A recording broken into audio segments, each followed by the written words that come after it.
Բարև ձեզ։ Այստեղ մի դիտարկում, որ ուղղակի իմ աչքը ծակեց, չգիտեմ ինչքանով է դա զգայական թե տվյալների հիման վրա, 45-ից 60 եւ 60 տարեկաններից մեծերի մոտ ավելի ցածր է դրական գնահատականը բանակին, ըստ երևույթին նախորդ պատերազմում հաղթած սերունդը արդարացիորեն մեզ չի ներել այս պարտությունը։ Ես այդպես չեմ մեկնաբանում, այսօր առավոտյան մի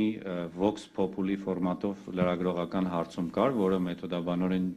ճշգրիտ չի եւ ակադեմիական չի ինչպես սոցհարցումները, բայց հետաքրքրական էր, որ այդ հարցման ժամանակ բոլոր երիտասարդները պատասխանում էին, որ ծառայությունը խի եք դարձրել 1.5 տարի, թող լինի 2 տարի, մի բան էլ մեզ շատ է պետք, մեզ զինծառայողներ են պետք, մենք վտանգի առջև ենք, իսկ տարիքով մեծերն ասում են, մեր երեխեքը մեղք են, թող 2 տարվա տեղը 1.5 տարի ծառայեն, այդ ավելորդ որդիասիրությունը, ավելորդ խաղաղասիրություն չի երևի, ավելորդ հանձնողականություն կամ կեղծ խաղաղասիրություն ինձ թվում է մեր ավակների շրջանում միգուցե պայմանավորված է, որ իրենք տեսել են դժվարություններ, չեն ուզում իրենց երիտասարդ սերունդը տեսնի։ Մինչդեռ երիտասարդ սերունդն էլ ուզում է ինքը եւս հայոց պատմության մեջ որևէ հաղթական մի բան ունենա եւ չի ուզում նահանջել, այլ ուզում է բանակ ունենա, ուզում է սիրի իր բանակը, ուզում է բանակ ուժեղանա եւ մենք նախկինում օրինակ հարց ենք ունեցել ազգ-բանակ կոնցեպտի մասին։ Այս թեմայի շուրջ է, ու նախկին հետազոտություններին շատերը պարոն Ապիտոնյանը միշտ եղել է նախկինում, թե հիշում է երևի կամ Իշխանը Գևորգյան, բայց կհիշեք, որ ազգ-բանակի կատեգորիային, ազգ-բանակ կոնցեպտին, համապարփակ անվտանգությանը երիտասարդները շատ ավելի դրական են վերաբերվում, քան տարիքով մեծերը։ Որովհետև երիտասարդները ուզում են, որ ազգ-բանակ դառնա, ուզում են, որ անվտանգությունը ուժեղանա, որ իրանք էլ